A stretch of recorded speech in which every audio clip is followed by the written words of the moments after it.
Bonjour. Dans les commentaires d'une vidéo, quelqu'un m'a parlé d'un filtre appelé snubber, amortisseur en français, qui est utilisé pour le DCC et qui était présenté sur la chaîne d'un magazine américain par son rédacteur en chef, Larry Puckett. N'en ayant jamais entendu parler, j'ai regardé cette vidéo et je me suis documenté sur le sujet pour voir de quoi il était vraiment question. Autant dire que j'étais plutôt sceptique au départ quant à l'utilité de ce filtre. On va donc essayer de voir de quoi il en retourne et s'il apporte réellement un bénéfice. Ce filtre semble assez répandu outre-Atlantique, mais il est plutôt confidentiel en France et personne n'en parle, d'où l'idée de faire cette vidéo. Et pour finir, j'en profiterai pour présenter le petit oscilloscope que j'utilise depuis plus d'un an et qui coûte moins de 200 € et même 160 € chez AliExpress ces derniers jours. On va donc parler des filtres RC, résistance condensateur, dits d'amortissement. Ils sont composés tout simplement d'une résistance et d'un condensateur en série. Dans l'industrie, ils sont utilisés pour réguler la tension sur un contacteur ou un disjoncteur qui contrôle une charge inductive. Lors de la coupure du contacteur, il apparaît un courant de rupture avec une surtension qui peut être énorme. C'est exactement ce qui se passe dans le circuit d'allumage d'une voiture pour produire l'étincelle à la bougie. J'avais déjà parlé de ce phénomène pour les relais des cartes de détection où on pouvait mesurer un courant induit de plus de 100 volts sur la bobine d'un petit relais de 5 volts. Dans ce cas, on mettait une diode roue libre qui servait à amortir la surtension dans la bobine du relais sans qu'elle ne puisse en sortir. Ici, c'est une résistance qui va l'amortir car le pic de surtension qu'on observe sur le DCC est plus faible. On rappelle que le signal DCC est à la fois un signal carré non périodique d'une fréquence qui varie entre 5 et 10 kHz et qui traduit une suite de 0 et de 1, mais aussi un courant d'alimentation qui véhicule plusieurs ampères. Et c'est cette dualité qui pose problème dans la façon de le transmettre. Entre la sortie de la centrale et le bout le plus éloigné du feeder, le signal numérique va accumuler du bruit, c'est-à-dire des parasites qui vont le déformer, mais aussi des interférences électromagnétiques qui vont se superposer aux informations numériques qui sont transmises sous forme de paquets. Chaque paquet étant destiné à une adresse donnée, donc au décodeur d'une loco ou d'un équipement clairement identifié. On ne va pas détailler tout ça car ça n'a pas d'intérêt ici. Pour améliorer sa robustesse, la centrale renvoie inlassablement les paquets correspondant aux différentes commandes de manière continuelle. Ainsi, même si certains paquets sont illisibles, la commande arrivera quand même au décodeur, mais plus il y a de paquets perdus et plus le système devient aléatoire, et ça peut finir avec des décodeurs qui ne répondent plus aux ordres pendant une plus ou moins longue période. Si le signal est trop déformé, le décodeur ne le comprendra pas et il peut se mettre à faire n'importe quoi. Et plus le feeder est long, et plus il y aura d'interférences et de bruits électromagnétiques. Le condensateur est responsable de l'absorption des transitoires de haute fréquence et des pics de tension. Il capte les transitoires et les décharge rapidement, réduisant ainsi l'impact sur le reste du circuit. La résistance permet de dissiper l'énergie emmagasinée par le condensateur. Elle aide aussi à contrôler la vitesse de décharge du condensateur et à éviter les courants trop élevés qui pourraient endommager les composants. Elle limite également les oscillations résonantes possibles dans le circuit. Ce filtre va aussi permettre de diminuer le bruit de fond qui augmente avec la longueur des câbles depuis la centrale. Il faut en mettre un à chaque extrémité du feeder selon sa disposition. Ce qu'il faut éviter, c'est d'avoir plus de 10 mètres de câble depuis la centrale, car en plus on va avoir une chute de tension inhérente à la perte en ligne. On en avait déjà parlé dans la vidéo sur le passage de l'analogique au numérique et dans celle sur les alimentations. Normalement, le filtre doit servir de terminateur sur le feeder, mais s'il y a une portion de voie qui pose problème avec des locaux qui font n'importe quoi dessus, et qu'on n'a pas pu identifier de cause, on pourra toujours essayer de mettre un filtre à cet endroit pour voir si ça règle le problème. Attention à ne le mettre que sur le feeder et surtout pas connecté directement au rail, car comme il consomme du courant, il va bloquer la carte de détection du canton, donc il faut le brancher avant elle impérativement. Enfin, il doit être monté directement sur le feeder avec des fils les plus courts possibles. Il est aussi possible d'en placer un directement dans une loco qui est appelée à circuler sur d'autres réseaux, comme celui d'un club, surtout si celui-ci a des boosters, donc plus de 3 ampères sur les voies et avec plus de 10 mètres de feeder.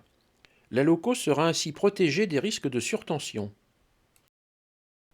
On va commencer par afficher le signal DCC tel qu'il sort de la centrale. La sonde est branchée sur les rails et on voit les paquets qui défilent, séparés par une zone vide qui ne contient que du bruit de fond. On voit aussi la tension maxi qui est de 20 à 21 volts et la tension moyenne en valeur RMS qui est de 16 à 17 volts. Les signaux sont carrés et réguliers. Là, j'ai ajouté une rallonge électrique de 10 mètres de long en syndex ordinaire de 0,75 mm pour voir ce qui se passe au bout d'un feeder en fil ordinaire. Le petit filtre n'est pas branché pour commencer.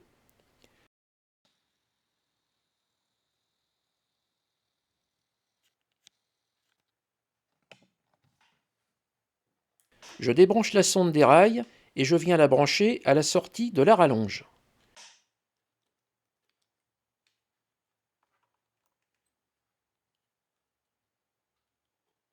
On voit tout de suite qu'il y a des pics sur les deux alternances du DCC avec une déformation du signal. On remarque aussi que la tension maxi a nettement augmenté puisqu'on est ici à 26 volts 80 avec toujours une tension RMS de 16 volts 67. Donc cela n'est pas visible avec un simple multimètre qui mesurera toujours la même chose. Là, on voit bien les crêtes de tension causées par la longueur et la mauvaise qualité du feeder qui est une simple rallonge électrique. Maintenant, on va brancher le filtre en parallèle sur notre feeder improvisé. Sitôt le filtre branché, on voit le signal qui se normalise, les crêtes disparaissent et la tension maxi retombe à 20 volts avec 16,17 volts en RMS. Donc c'est très efficace. Ici, je me suis branché à un des points les plus éloignés de la centrale sur les rails. Je passe donc par mon feeder qui est en étoile avec 4 branches, dont la plus longue est celle-ci avec environ 11 mètres. C'est un feeder en câble OFC en cuivre désoxydé de 1,5 mm avec des torons torsadés. On voit qu'il y a quand même une petite déformation du signal avec des petits pics, mais la tension maxi reste aux alentours de 21 volts avec une valeur RMS de 17 volts, donc c'est très correct et d'ailleurs tout marche très bien et je n'ai aucun problème. Je vais quand même brancher le filtre pour voir. Et j'ai mis aussi un ampèremètre pour voir combien il consomme effectivement. Alors on voit qu'il consomme quand même 43 mA, ce qui n'est pas rien. Par contre à l'oscillo, le signal est complètement nettoyé, avec plus aucun pic, une tension maxi autour des 18 volts et une RMS autour des 16-17 volts, à cause de la perte en ligne sur les 11 mètres du feeder. Donc même là, avec un signal de bonne qualité, on y gagne quand même et il n'y a plus aucun risque d'avoir une surtension. Donc ces essais sont plutôt concluants. Et malgré une consommation non négligeable, je vais en monter un sur chaque extrémité du feeder, donc 4 filtres pour le réseau. Pour les plus curieux, voici les formules de calcul de ces filtres. Il faut connaître la fréquence de coupure et on obtient la valeur de la résistance et du condensateur. Mais il est plus pratique de recourir à un ABAC qui donne directement les valeurs approchées, ce qui est largement suffisant. On va voir s'il est possible de diminuer la consommation sans trop dégrader les performances, et j'ai donc fait plusieurs essais. On peut augmenter la valeur de la résistance ou diminuer celle du condensateur. En augmentant la résistance, on perd rapidement en efficacité, et la diminution de la valeur du condensateur semble plus efficace. Ici, on est sans le filtre. Là, c'est avec les valeurs d'origine de 100 nanofarad et 100 ohms, ce qui donne une consommation de 42,7 mA. Avec 100 ohms et 47 nanofarad, on n'a plus que 20,6 mA de consommation et une dégradation des performances à peine visible. Enfin, en diminuant encore à 33 nanofarad, on tombe à 14,7 mA, mais là, la dégradation est visible. J'ai donc retenu les valeurs de 100 ohms et de 47 nanofarad, ce qui donne un bon compromis avec 20,6 mA seulement, ce qui me fera un peu plus de 80 mA de consommation pour mes 4 filtres, ce qui reste acceptable. Pour la fabrication, alors là, on ne peut pas faire plus simple. Il faut une résistance de 100 ohms de 2 watts car en dessous elle risque de chauffer, et un condensateur céramique non polarisé de 47 nanofarad de 60 volts minimum. On va tout bêtement monter ça à la volée en soudant la résistance sur le condensateur, et on viendra souder la patte libre de la résistance et celle du condensateur en parallèle sur l'extrémité du feeder. N'étant pas polarisé, le sens n'a aucune importance. On pourrait aussi le monter sur un petit morceau de circuit imprimé à bande avec des borniers si on veut faire plus propre, mais il y aura des fils de liaison et un montage direct sera plus efficace. Et si vous êtes allergique au fer à souder, on peut s'en sortir en montant la résistance et le condensateur sur un domino d'électricité. Alors de grâce, n'achetez pas ces trucs tout faits du commerce, vendus à des prix modélistes entre guillemets, alors que le prix de revient est de quelques centimes par filtre. Maintenant, je vais profiter pour montrer le test d'un feeder de 10 mètres réalisé en fil monobrin de 1,5 mm², qui est le câble utilisé en installation électrique et que j'avais préconisé pour les feeders de moins de 10 mètres dans la vidéo sur le passage de l'analogique au numérique.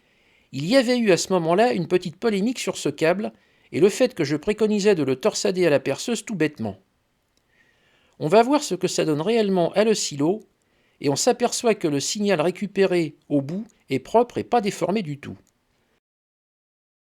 Là, on a la comparaison entre le signal prélevé sur la voie, qui est à 50 cm de la sortie de la centrale, sur l'entrée bleue, et celui à la sortie des 10 mètres du câble électrique, sur l'entrée jaune.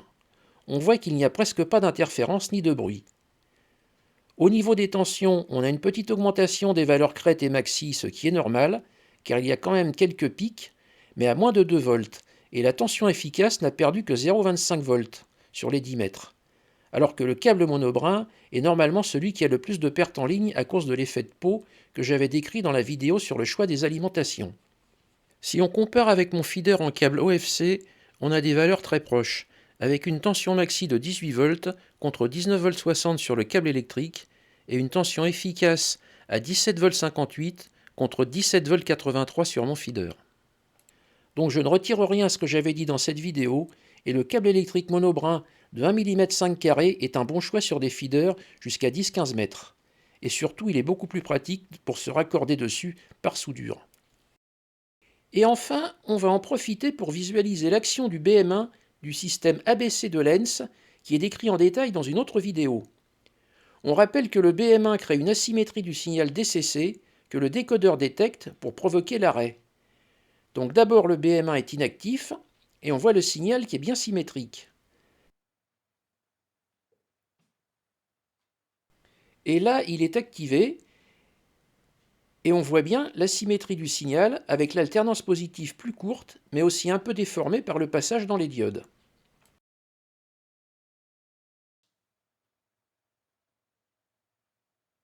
Et quand le BM1 est à nouveau shunté, le signal redevient normal avec la symétrie des deux alternances.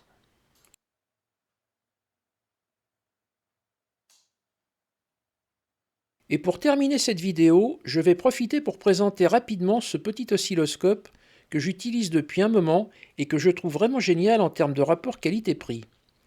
C'est un 110 MHz à 1 gigasampling par seconde avec un écran de 7 pouces très lisible et sans reflet. En plus des fonctions de base, il dispose de 30 mesures automatiques et d'une fonction FFT qui permet de l'analyse spectrale. Il a aussi des fonctions mathématiques pour combiner deux signaux, ainsi qu'une fonction XY pour afficher les figures de lissajou. Donc il est assez complet. Il a aussi une prise USB pour enregistrer des copies d'écran ou des flux de données au format CSV et TXT, et il peut communiquer avec un PC avec un logiciel dédié à télécharger. Alors un oscilloscope sur un réseau de train, ce n'est pas du tout indispensable, mais c'est quand même utile, ne serait-ce que pour voir la tête de votre signal DCC, surtout s'il y a des trucs bizarres qui se produisent à certains endroits du réseau. Et après, si vous vous intéressez un peu à la petite électronique de base, celle qui permet de se faire du sur-mesure tout en réalisant des économies énormes, ça vous permettra de progresser plus rapidement. Et au final, ça ne coûte que le prix d'une petite loco analogique de chez Jouef. Si vous voulez voir une présentation plus complète et plutôt bien faite, je vous ai mis le lien dans la description de la vidéo. Elle est en anglais, mais on peut avoir une traduction automatique.